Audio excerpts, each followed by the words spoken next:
You are listening to Radio Maria Canada. We now present the Health Hub, hosted by Kathy Biasi.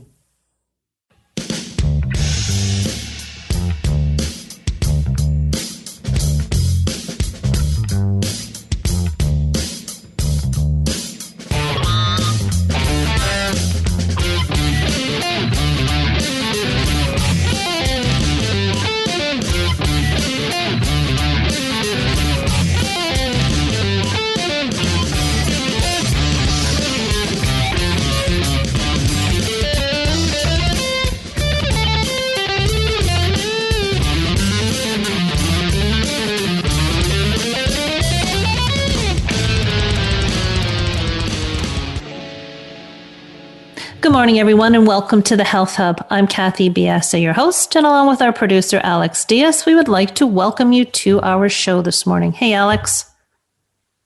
Good morning, Kathy. Doing a little business there behind the scenes? Oh, yes, just a little bit, but turned on my mic just in time. Well, excellent. About a second too late, but that's okay. Sorry about that. I caught you off guard. No, that's okay. I told you I was ready. So anyway, it's all right. Let's proceed. It's all your fault. All your fault. Yeah. Let's proceed then. Okay, we'll jump right into it then. Today's show is being taped, so no opportunity for calling in. But please do visit our social sites. We're on Instagram, Twitter, and Facebook, and we are at the Health Hub RMC on all of those locations. And do feel free to email us at thh@radiomaria.ca. Please do subscribe to our podcast. We have wonderful, wonderful guests that are just are meant to be heard. We are the Health Hub on iTunes, SoundCloud, Spotify, all your favorite podcast platforms. And you can find our podcast on the Radio Maria Canada website, which is radiomaria.ca, and my website, which is kathybiasi.com. We have just such a presence of a guest. I don't know if that makes sense to you, but after you listen to her, you will understand why I explain her that way. She is just such a beautiful soul that is trying to change her area of the world one step at a time by being authentic and telling her story. And her name is Krista O'Reilly-Davi-Digui. And she works as a writer and joyful living educator at alifeinprogress.ca. As a stubborn questioner, hopeful reformer, and a highly sensitive human in a messy world, her motto is, "You're imperfect. Life is messy. Show up anyways." Through her honest writing, brave and beautiful membership community, and private coaching, Krista comes alongside the brave and weary women who find their way to her work and offers compassionate, evidence-based mind support and hard-fought wisdom to help her clients or class members remember their way to freedom. We're going to talk about a lot of messy things today. Among them, why showing up through our fear is so important, and how to find hope in a messy world, and why truly living our authentic lives is enough. It's just a wonderful, wonderful conversation, different from most of what we have on our show. She is just an inspiration. She has such a story to tell. And I really do hope that you stay tuned with us and listen to her. Everybody, we will be back in a few moments to talk with Krista.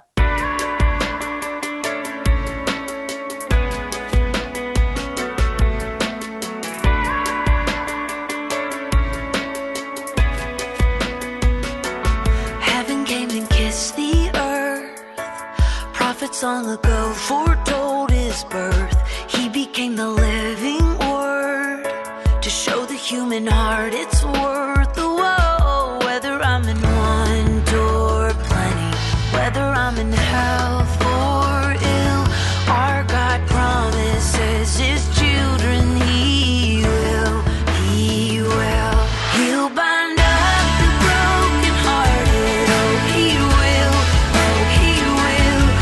Set captives free from darkness. Oh, he will. He'll breathe hope into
are listening to Radio Maria Canada.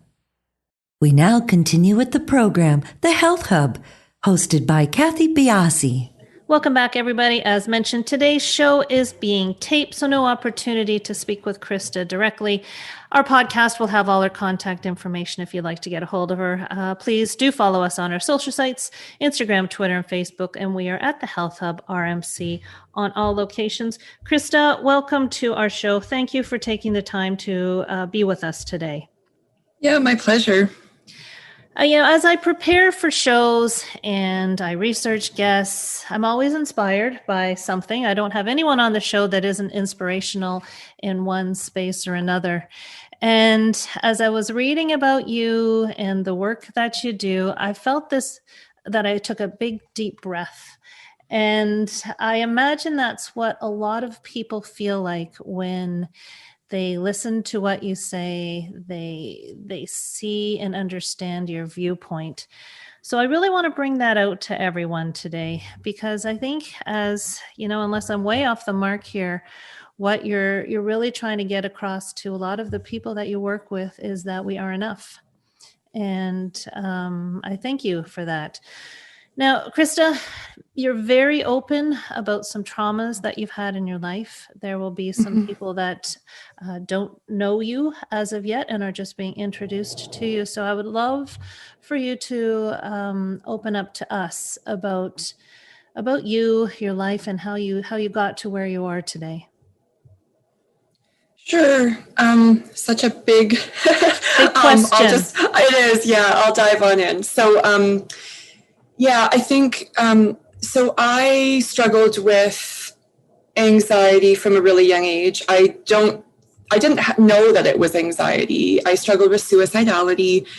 And I really, from a very young age, felt like somehow I wasn't cut out for this world.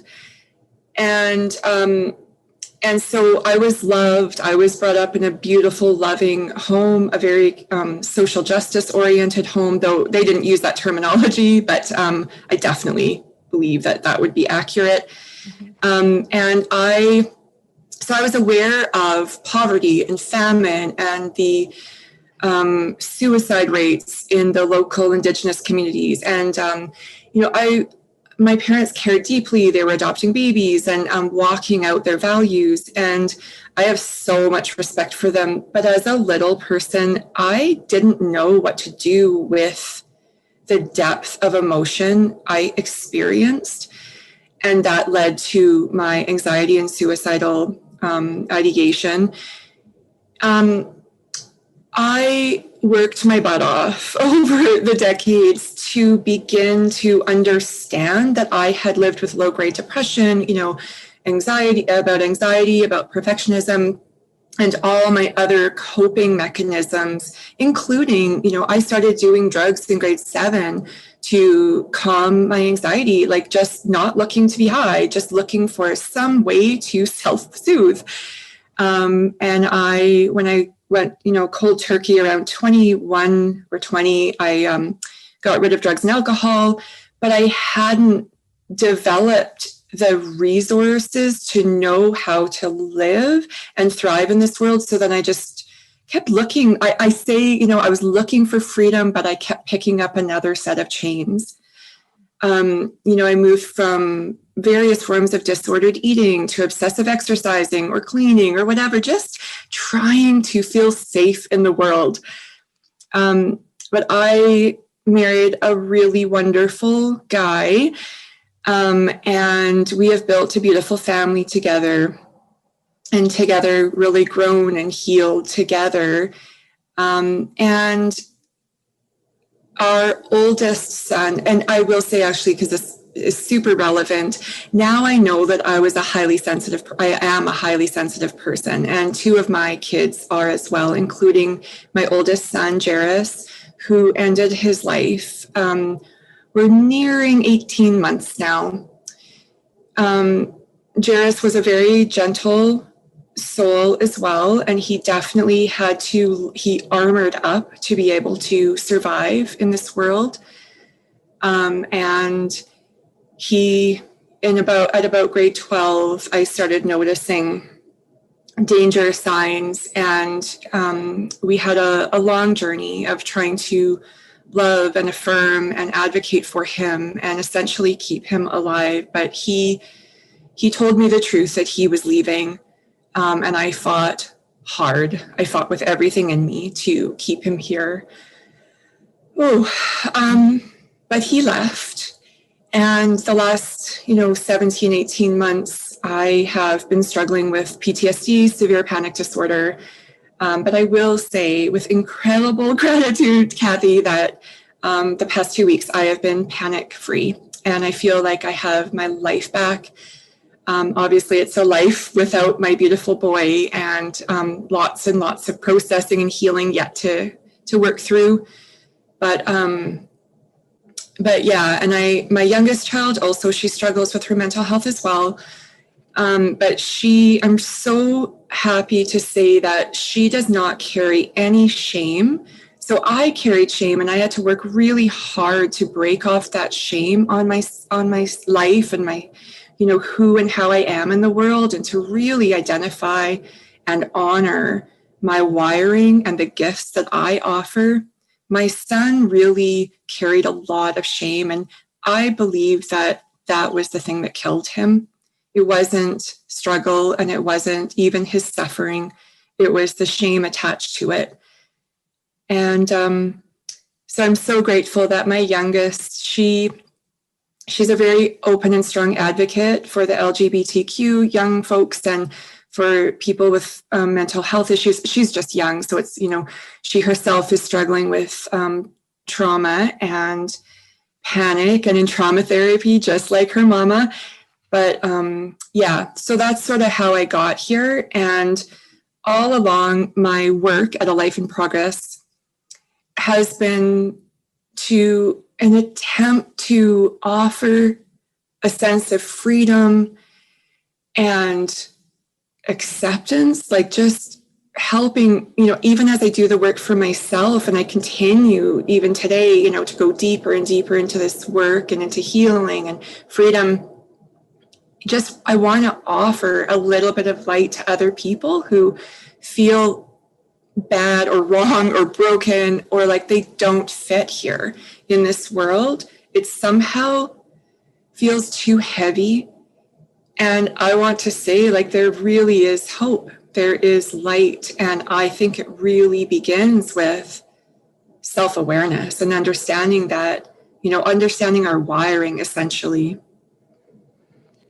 Krista, I'm so sorry for your loss. But through that loss and through telling the story, you honor your son and you honor people who are struggling just like you. I'm not going to even pretend to step into your world. I just want to thank you for your story, because I think through telling our stories of struggle, we reach so many people on such a deeper level. And the message that you share about you are enough, we just don't hear. We just don't hear enough about. How do you work with people? How do they come to you, and where do you start? From the beginning, so I launched my business about 5.5 years ago, and from the very start, people found me through my writing. And I would say that my writing is very imperfect, but it's definitely also very honest. And people feel safe and seen and heard in it. And, and they kind of meander my direction. In my work, I work with people in a few different ways. I'm not quite sure if that's what you were asking, but I'll... Yeah, okay. So one of my favorite ways to gather together and create brave community. And I'm a very growth-minded person. It's one of the ways that I survive and I thrive in this world, including through trauma, is I lean into my strengths. And one of them is that I love, gathering in information, and it holds me steady. So for instance, if I, gather in information around surviving trauma, it, even if my emotions are telling me I can't do this is impossible, I just keep doing the next right thing because I'm like, well, there's an evidence base for this. So I'm just going to keep doing, take one step and then another. So in my Brave and Beautiful membership community, there are women from all corners of the world, very different lifestyles, walks of life. And we come together and we deep dive into a topic every month. We practice together. We truth tell together. We love each other through hard times. And essentially, we're learning and practicing how to allow ourselves to be seen, how to use our voice, to remember that we are allowed, we have permission to be who and how we are in this world without shame or judgment. I also have, some seasonal mindfulness journals. I'm writing a couple books right now. Very slowly. I say I'm writing, but the truth is, I haven't actually done much writing. I've signed a book contract, but the panic disorder really had to take precedence. I needed to focus on my healing, and now I'm, coming up into a spring season. I feel it in my bones, and I'm going to be able to begin to more actively write that book. That has actually, I started it about 5 years ago, but just one thing after another kept. Lots of hard things kept coming up, and it just wasn't time, and now it's time. So I would do one-on-one client work with people as well, and I always try to offer a lot of free resources for people so that they don't have to spend a penny, but they can remember that they're worthy of love, and they can connect with me and learn and hopefully find a bit of hope or inspiration for their day. You talked about seasons, and you feel the season is going to be bright for you. And this is a theme in your work, right? Seasonal living. Yes, it's definitely a strong thread. And are you talking about the 4 seasons of the year, or what do you mean by seasonal living?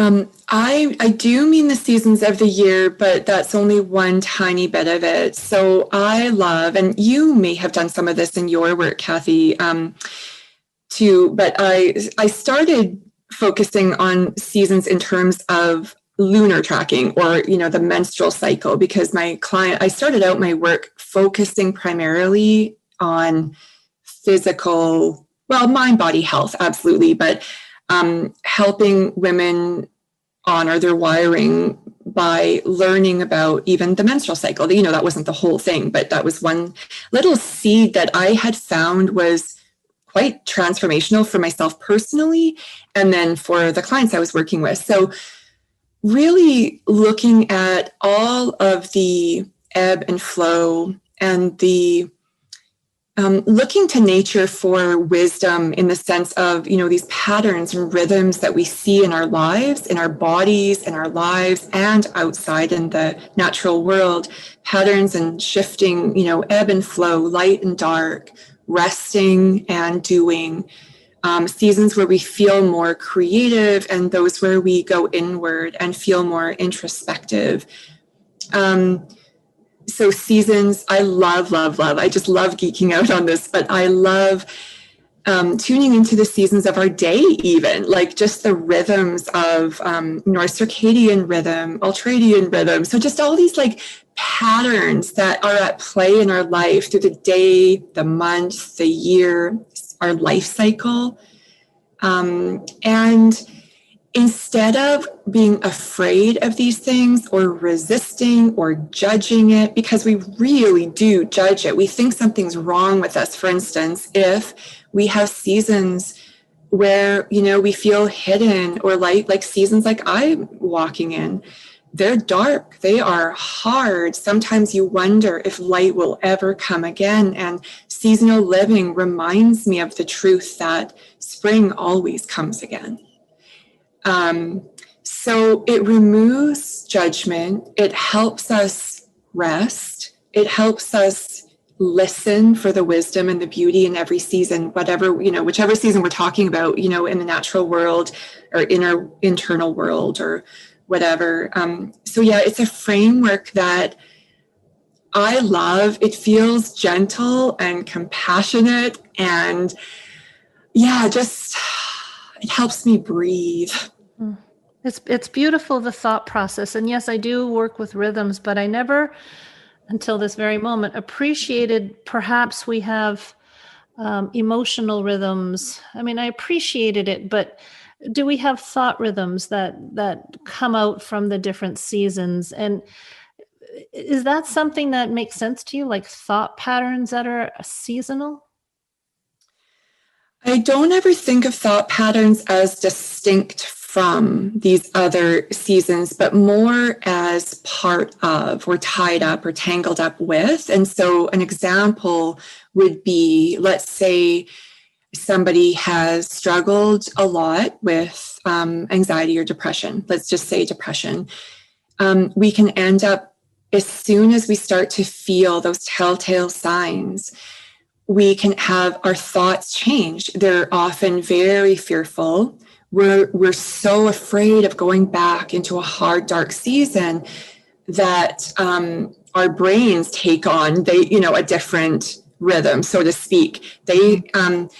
And so noticing that, that's the self-awareness, like being able to mindfully notice these patterns that we have and the fearful thoughts or how the emotion lives in our bodies, and sort of stay present with it, not like reject it, not run away from it, not try to bypass, but be able to realize even that we are strong enough to do this work.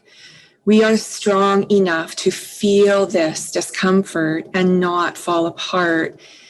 That then makes some breathing room there where we can start looking for new joyful possibility. And we can start, we can't necessarily 100% alter our thinking patterns, but we can compassionately notice and listen to that voice, like I believe in listening to what fear has to say, like not letting it rule my life at all. But, but there's a lot of wisdom there. And we can just say, okay, I hear you. And in that way, we befriend ourselves more completely. And in that, when we stay grounded in self-compassion and we befriend ourselves, now we actually can choose freedom. We can choose our path forward more consciously versus, just going into these instinctive patterns of fear and, oh my God, like, what am I going to do? And I can't, this is too hard and all of that. So yes, I do believe that there are different, especially emotions, but our thoughts and emotions are certainly tangled up together. And I'm a very feely person. So I tend to first really focus on like the emotion that comes up in these different seasons. And then what are the thoughts attached to this? And how is this showing up in my body? And what happens if I, continue down this train of more instinctive, habitual, learned, behavior and patterning? I would love to say, whoever's listening to this, again, I would love to sort of draw our thoughts back to the idea that being human is not a problem. Having depression, anxiety is not actually the problem. It's the shame and judgment around it that's the problem. Because we're all just human navigating a messy world. Not everybody lives with mental health issues, although we know that at least 25% of us do. But we all have struggle. We're all going to encounter hard things, right? And so for me, it's like learning, if we remove shame and judgment from just being human, all of a sudden we realize I'm safe here. I am capable of being here and not crumbling.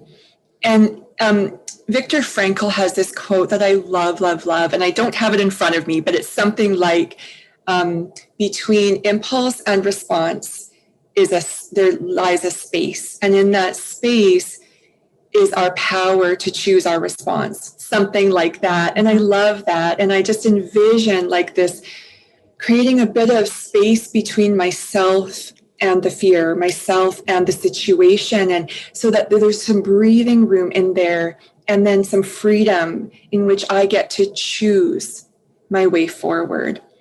And I'm just going to add one more caveat, because in honor of my beautiful son, Jairus, who's no longer here, sometimes we're no longer in a place where we can choose. And we really need each other. I think we always need each other. We don't need to wait till crises. We need each other. We need, systems, community care. We need a lot of things, and we don't have to do it alone. And I want to acknowledge that as much as I talk about choice and permission and freedom, there are times where we're in a dark place and we can no longer choose. We need other people to come alongside and lift us up. Mm-hmm. Krista, it's beautiful. I don't want to interject anywhere because everything you're saying is such a powerful message. Let's take a quick break here and we will rejoin this conversation in just a few minutes, everybody.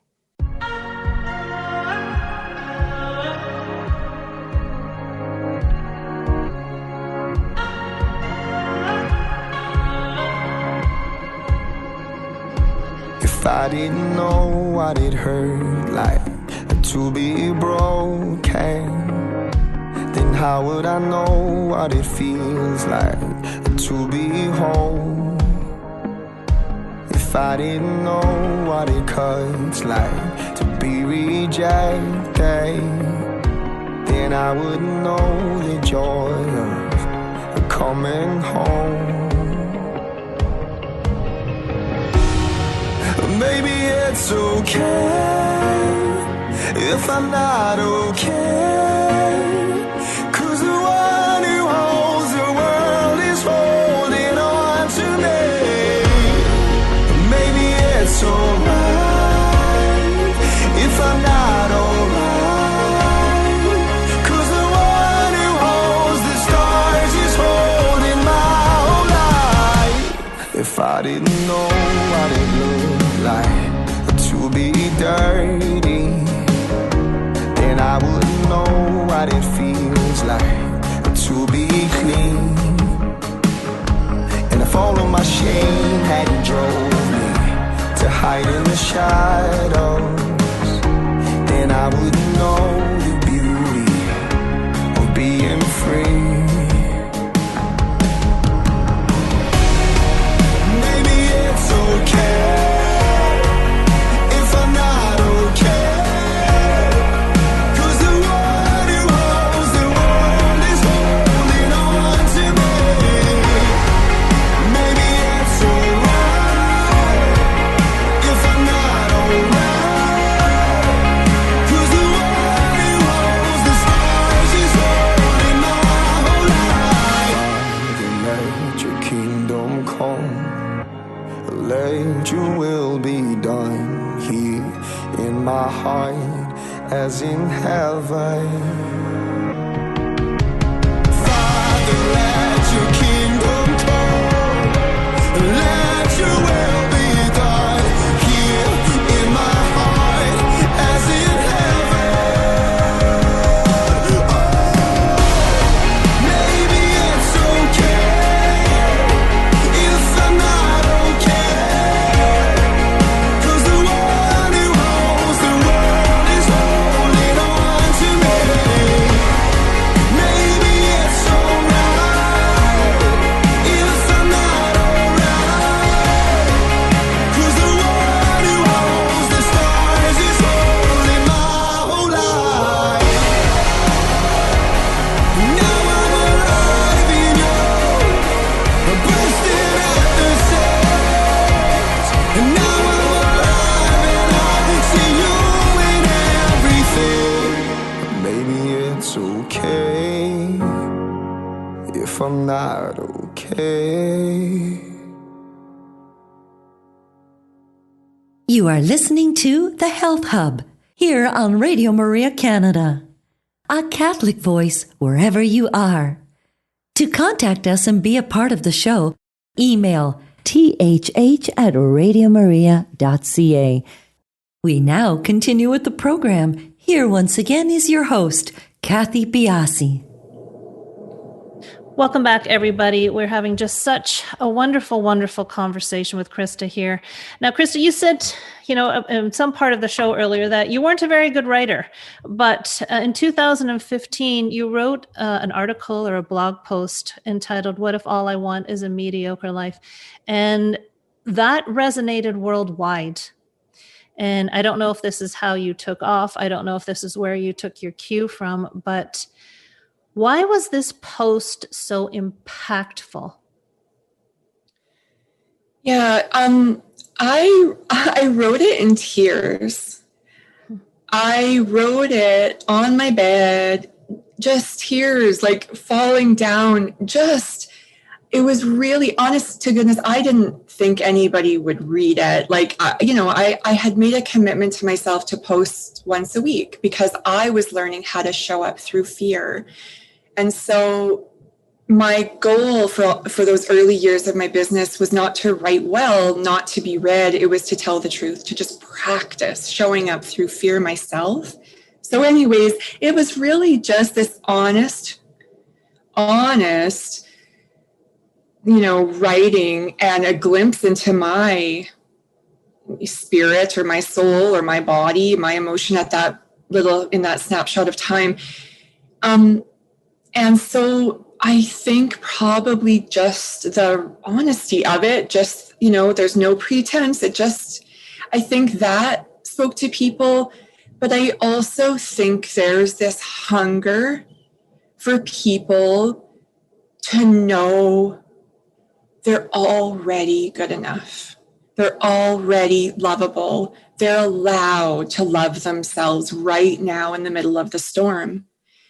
And like I mentioned earlier, I'm a growth-minded person. I love to learn. I love gobbling up all the information. And also, I am a highly sensitive soul who needs breathing room and solitude and sleep and a lot of space to be just thinking and connecting the dots and in my own internal world, kind of making sense of things. And so I just think that so many people are hungry for another voice out there, reminding them that, we're messy. Yes, we're imperfect. Life is really hard. And also, it's beautiful. And also, you are knit together on purpose. And yeah, I think that it helps to highlight the truth that, we can find beauty in simplicity, and we don't, beauty even in the midst of imperfection. And thank goodness for that, because I don't know if I could survive a loss like this, like losing my child, if I didn't already have these roots, that hold me, that remind me that even here, beauty and pain and, grief and joy, they just live side by side in a full, beautiful, meaningful life. It's so beautiful. It's just so beautiful. Why are we striving for perfection? Why are we striving to do more, to be more, and have this such a negative? There's such a negative connotation with just living life as life comes to us, and not having to be on this spinning wheel of trying and achieving. And how has this happened? Yeah. And before you answer that, you talk about people wanting to have, to identify with real people. And you see, you were probably a pioneer in this, because even on social media, even people who train on social media, now the word is be authentic. And that's what people resonate with. So you were far, far ahead of your time. But where has this notion come from, do you think? Is this part of the unraveling, is to stop reaching so far, so wide, so high? Well, I don't have the answer for that question. I don't know, but I do see that, Western culture is, more problematic in this area. than certain other cultures. So as an example, we're going to head there here in our conversation, I think, but this research, it was from, I think it was Australian, it was about highly sensitive people and what are the, what helps them live with a sense of well-being. And I loved how they defined these Western cultures where the highly sensitive person really struggles. And they called them weird cultures. Western, educated, industrialized, and I can't remember the rest, but I loved that, weird cultures. Now, on the other hand, I think I'm weird and I like that. So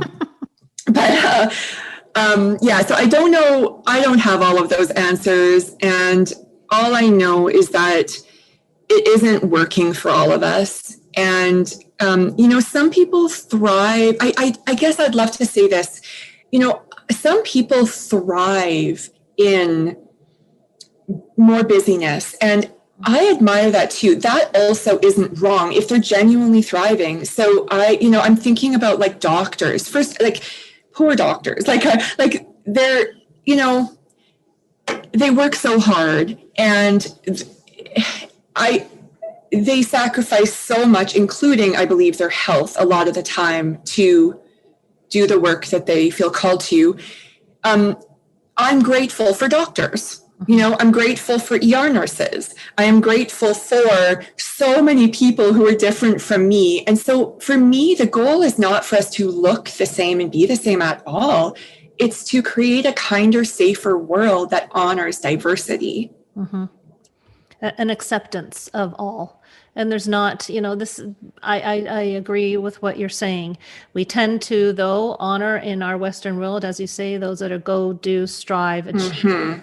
And that is just not attainable for everybody. And sometimes when you are in that loop and you find you have some happiness, even just stepping back for a little bit and taking a breather is just a great thing. Now, part of what we're going to get into that you alluded to is this whole idea that some people are just so greatly and profoundly emotional and they feel deeply, and this can be a good thing, but this can also be a very hard thing to handle. And this idea of empaths is creeping into our language more and more. And do you consider this a true emotion, a true state of being an empath? Well, I would defer to the experts. And so I'd like to start by making a distinction between being an empath and being a highly sensitive person. So high sensitivity is actually a real trait. And science acknowledges that it exists in 15 to 20% of the human population, and also much of the, if not all, of the animal kingdom as well. And it's believed to be a trait that was developed in us for the survival of the species, because those of us who are highly sensitive, we tend to be very compassionate, very kind of peace-oriented, social justice-oriented. So we're needed to keep our communities safe and healthy and loving each other. So that is, I can't remember right now, what the proper terminology is, but it's a proven trait. And so but like so many human traits, it exists on a spectrum. So we're not either, empathic or not.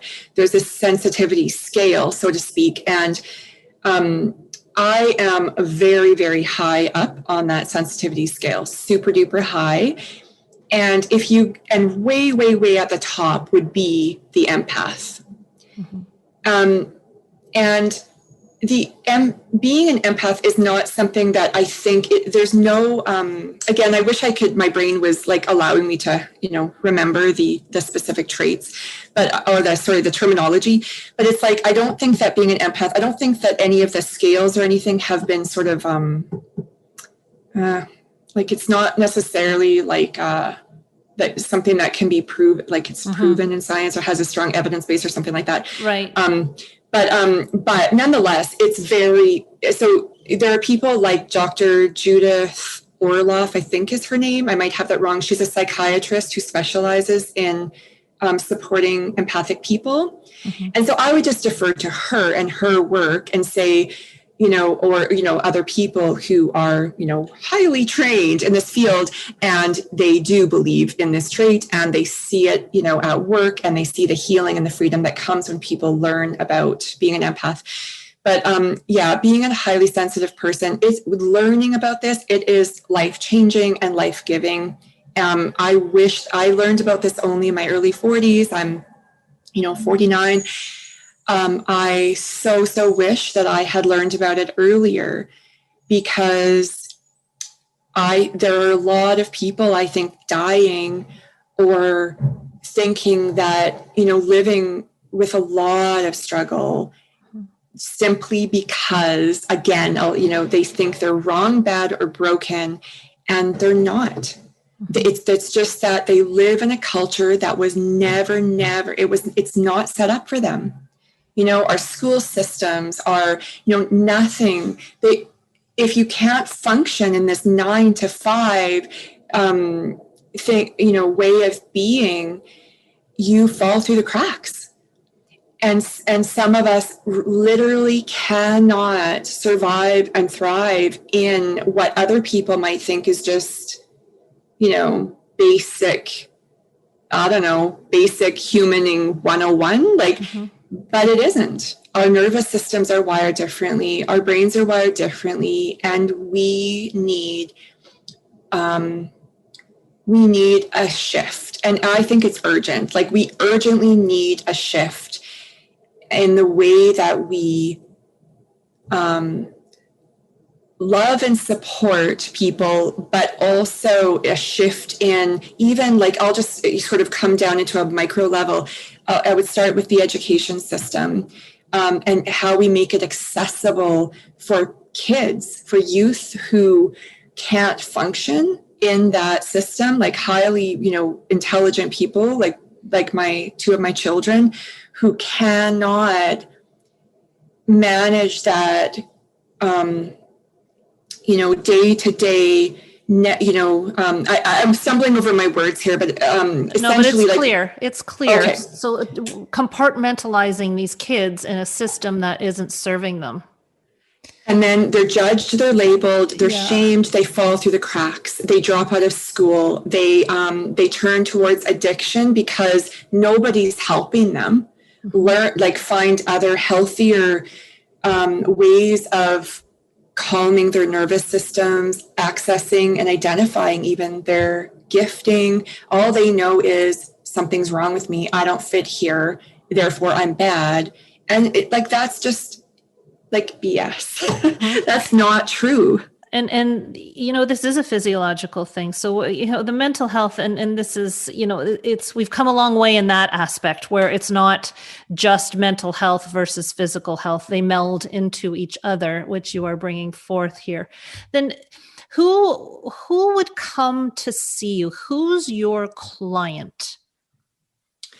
Well, I have been delighted by this, I'll just focus right now on my, it doesn't matter, clients or membership. So they're generally women in the middle stage of life, but they self-identify. And so, they range primarily from late 30s, kind of early 40s, all the way up to 70-ish. That, I just love it. They are definitely growth-minded people. So my work is not light and fluffy. I'm not interested in giving you rules. I'm interested in helping you do some hard, soul-stretching work.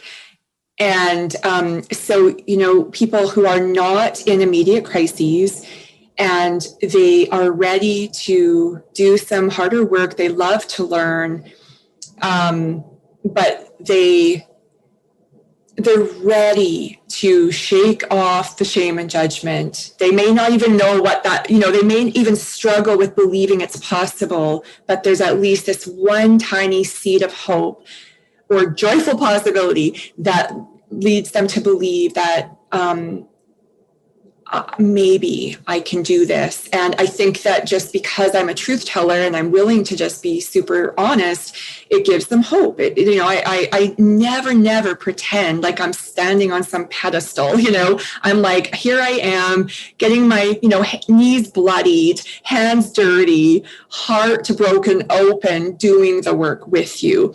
So they come from different corners of the world, often though they are, they might have multiple degrees, they've had successful careers, and they're looking for this sense of freedom and permission. And finally, can I love myself? Can I, at this stage of the game, am I allowed to stop judging myself or trying to keep up or measure up against these impossible standards? And, yeah. Are you a therapist? Would you classify yourself? Or are you part of a team that might include a therapist? No, I'm not a therapist or a doctor. I like to say I'm a fellow sojourner. No, you do have a way with words, Krista. I don't know why you say you're not a writer. Well, thank you. I love words so much. I do love words, and I think that I'm going to. Like all things you grow into. So as you practice, I've wanted to be a writer forever, and not forever, but since university. I guess that's a separate conversation. So am I the best writer out there? No. Do I need to be? No. I love, just a sidebar, Anne Lamott's writing. Are you familiar with Anne's writing? I'm not. Anne is so honest about her struggle with suicidality, with all these hard life things. I just love her. And is she absolutely like the most poetic writer, anything? No. And is she an incredible life-changing author? Yes. Mm-hmm. So that's what I want to do. I really, truly, I do want people to read my words and feel seen and heard, to cry, to laugh, to feel. And so I don't think I have to be the best, writer to do that. I just need to be real. So anyways, where were we? We were with, you're part of a team. Oh, the therapy. Yeah. Okay. So, lots and lots, probably the majority of my clients come to me and hire me as part of their support team. I'm a huge advocate for gathering in our support teams. I myself currently have a naturopath, a fabulous medical doctor, a trauma therapist, beautiful friends. Like my own work offers me community and support. So I'm a big believer. And this wasn't my pattern, by the way. As a strong introvert, a highly sensitive person with a mean inner critic, I tended to isolate, especially when I wasn't doing well. And in isolation, I would spiral down fast and hard. So I've had to learn to move against that tendency to reach out. Even if it's a text, I'm not doing well, I tell the truth, I just reach out to a girlfriend or whatever. So gather in your support team. So, my clients often do have, a therapist and a psychiatrist, maybe if they're, and a medical doctor and all the things. And I offer something that those people can't, they're working within their scope of practice and also I would say their limitations. I am so grateful for every member of my support team, and there are limitations to every one of them, strengths also. And so, but the nature of my work is that I can spend more time with somebody and we can go deeper and I can offer sort of more extended support and also lived experience as an educator. I feel I am an educator and, but also somebody who's getting my hands dirty and doing the work with you. Well, you'd be such an addition to any team. It's just been such a pleasure, Krista, meeting you and listening to you speak. You're a voice that needs to be heard. And I just thank you so much for taking the time to be on our show today. And just before we jump off here, where is the best place for people to reach you? My website, alifeinprogress.ca. And my brave and beautiful community is the doors are opened and new people can join me in May inside of there if anybody is curious. Wonderful. Krista, thank you again for joining us. It's been such a pleasure speaking with you. Oh, thanks for having me, Kathy. It's been nice to meet you too. Thank you. Everybody, we'll talk to you next week on The Health Hub.